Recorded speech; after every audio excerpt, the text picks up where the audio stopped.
فرمایا عثمان کی یہ جرأت نہیں. نعرہ تکبیر. اور یہ مجھے بتائیے اس وقت سرکار نے کوئی منع کر کے بھیجا تھا کہ طواف نہ کرنا؟ نہیں منع کر کے بھیجا تھا. کوئی طواف منع تھا؟ نہیں. ان کی عزت نے یہ گوارا نہیں کیا کہ سرکار سے پہلے کوئی عثمان کام انجام دے. فرمایا پہلے میری سرکار طواف کریں گے بعد میں عثمان طواف کریں گے. 3 صحابہ کے واقعے ہو گئے بڑی ترتیب کے ساتھ خلفائے راشدین کی. سنیے سیدنا علی المرتضیٰ کا واقعہ اور اپنے دل کو ٹھنڈا کیجئے. سرکار دو عالم صلی اللہ علیہ وسلم کہیں تھکے خیبر سے واپس آئے. حضرت علی المرتضیٰ بھی پاس تھے. فرمایا علی میں سونا چاہتا ہوں. فرمایا حضور میں حاضر ہوں. فرمایا اپنی ران بچھاؤ میں اس پہ سارا کے سو جاؤں. نماز عصر کا وقت تھا, انہوں نے ابھی عصر نہیں پڑھی تھی. سرکار نے اپنا سر مبارک ان کی گود میں رکھا, آپ سرکار سو گئے. نماز عصر قضا ہو گئی, سورج ڈوب گیا. آپ نے یہ واقعہ بڑا مشہور سنا ہوگا. یہ مدار وجود نبوت میں شیخ المحققین حضرت عبدالحق محدث دہلوی رحمۃ اللہ علیہ کے بڑے بڑے محدثین نے یہ واقعہ نقل کیا. یہ اپنے پاس سے بات نہیں کر رہا میں. پہلے بھی جتنی باتیں کی تھی یہ بخاری کی, یہ مسند امام احمد کی. اور مسند امام احمد وہ کتاب ہے امام احمد بن حنبل جس کے لکھنے والے ہیں. اور امام احمد بن حنبل وہ ہیں جن کی سعودی عرب میں آج تک فقہ رائج ہے. یہ جو جہاں ہمارے نہیں ماننے والے نا, یہ ان کی مسند کو ضرور مانتے ہیں. یہ میں نے واقعہ جان بوجھ کے اسی سے لیا ہے تاکہ کسی کو شک نہ رہے. کیا بات کر رہے ہیں؟ ہاں حضرت علی المرتضیٰ نے بھی نماز نہیں پڑھی تھی. سرکار نے آرام فرمایا, نماز قضا ہو گئی. تو جب سرکار بیدار ہوئے آپ نے فرمایا علی نماز پڑھ لی تھی؟ میرا سوال ہے کہ سرکار پہلے بھی تو پوچھ سکتے تھے, سرکار نے بعد میں کیوں پوچھا؟ سرکار بھی آزمانا چاہتے تھے کہ علی پہلا میرے ادب کا ثبوت کیا دیتا ہے. تو میں حضور نہیں پڑھی تھی. فرمایا پڑھ لیجیے. فرمایا یہ کہاں علی کی مجال کہ آپ کہیں کہ میں نے آرام کرا اور علی کہ میں نے نماز پڑھنی ہے. آج مولوی صاحب کو کام کرے تو کہہ دیجیے آپ نماز بڑی ضروری ہے. تو یار نماز ضروری ہے کہ سرکار کا ادب ضروری ہے؟ اللہ فرماتا ہے اگر ادب نہ رہا تو تمہاری ساری نمازیں بھی جہنم میں جھونک دوں.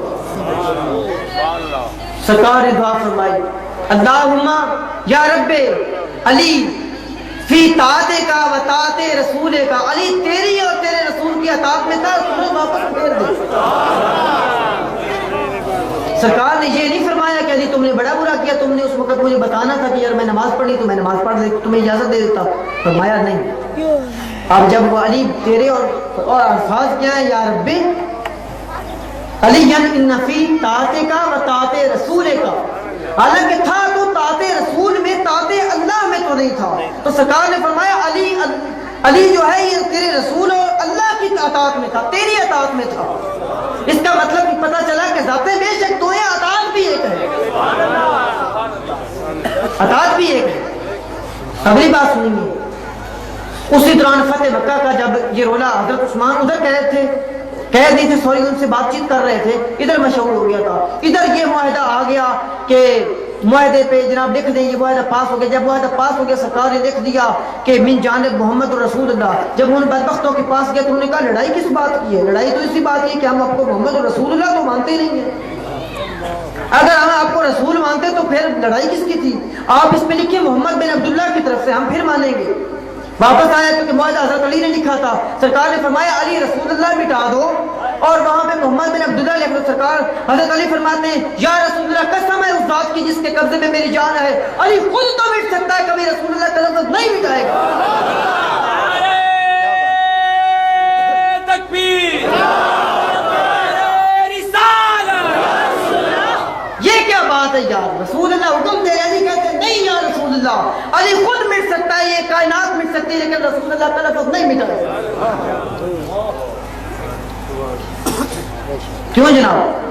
بات آئی نہ سمجھ؟ یہ میں نے کیا بات کی تھی کہ جو رولز ہوتے ہیں ان کی اپلیمنٹیشن بھی ہوتی ہے, ان کی پریکٹس بھی ہوتی ہے. آپ نے قرآن میں نے آپ کو رول سنائے اور صحابہ کرام کی سیرتوں سے میں نے آپ کو ان کا اپلیمنٹیشن دکھا دیا, میں نے آپ کو آبزرویشن کروا دی, میں نے آپ کو مشاہدہ کروا دیا اور حدیث کی جید کتابوں سے یہ ثابت کر دیا کہ جو اللہ نے کہا تھا ادب کے بارے میں, سرکار کا ادب صحابہ نے اس طرح کر کے دکھایا.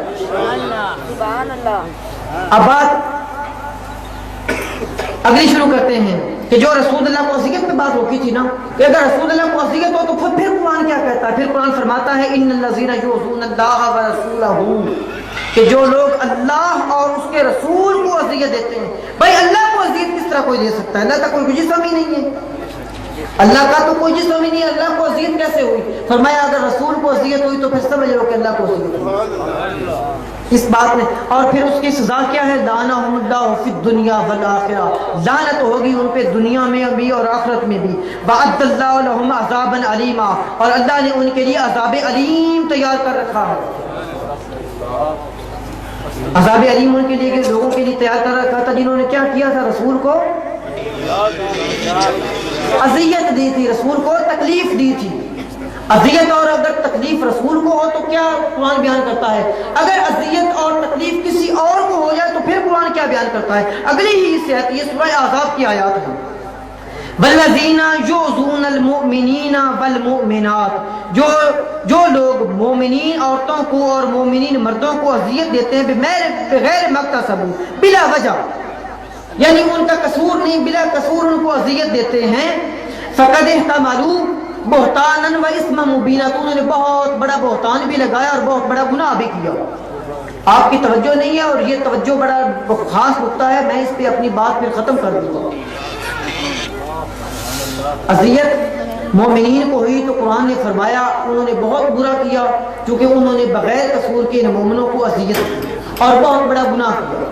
بس بات ختم.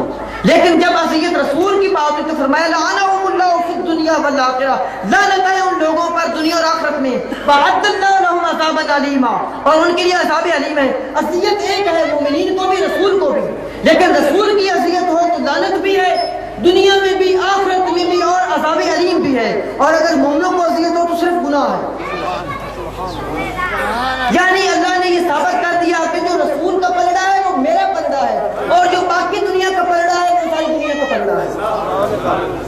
لوگ تم سے کہتے ہیں نا کہ تم اللہ کو رسول کے ساتھ ملا دیتے ہو، کہتے ہیں کہ نہیں کہتے ہیں؟ تو یہاں کس نے ملایا؟ ان الذین یؤذون اللہ ورسولہ، جو لوگ اللہ اور اس کے رسول کو اذیت دیتے ہیں. یا رسول نکال دو، صرف اللہ رہنے دو. کیا ہو سکتا ہے ایسا؟ کوئی مفتی، کوئی علامہ، کوئی فہامہ، کوئی محدث، کوئی اہل حدیث، کوئی اہل سنت جس کو بہت شوق ہو محدث بننے کا، کیا وہ بھی نکال سکتا ہے؟ کیا کوئی شیخ القرآن یہ الفاظ نکال سکتا ہے؟ تو پھر اللہ کے ساتھ ہم نے ملایا یا اللہ نے خود ملایا؟ اللہ نے خود ملایا.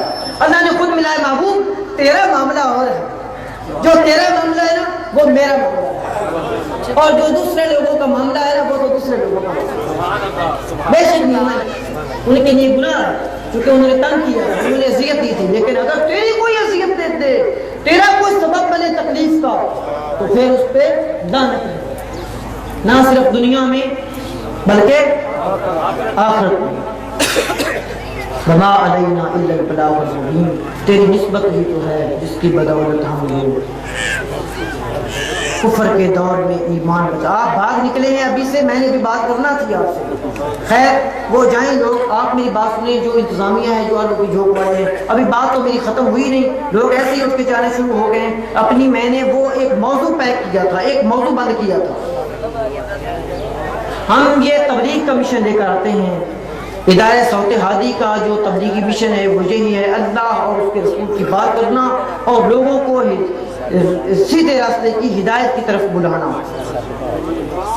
آپ اگر یہ محافلیں سجاتے ہیں، اپنے ایمان کا ثبوت دیتے ہیں، آپ آتے ہیں تو اپنی خدا را اپنی زندگیوں میں بھی تبدیلی کیجیے، اپنی زندگیوں میں بھی تبدیلی کیجیے، کیونکہ اللہ جو ہے اس کو صرف عکس محمدیت ہی پسند ہے.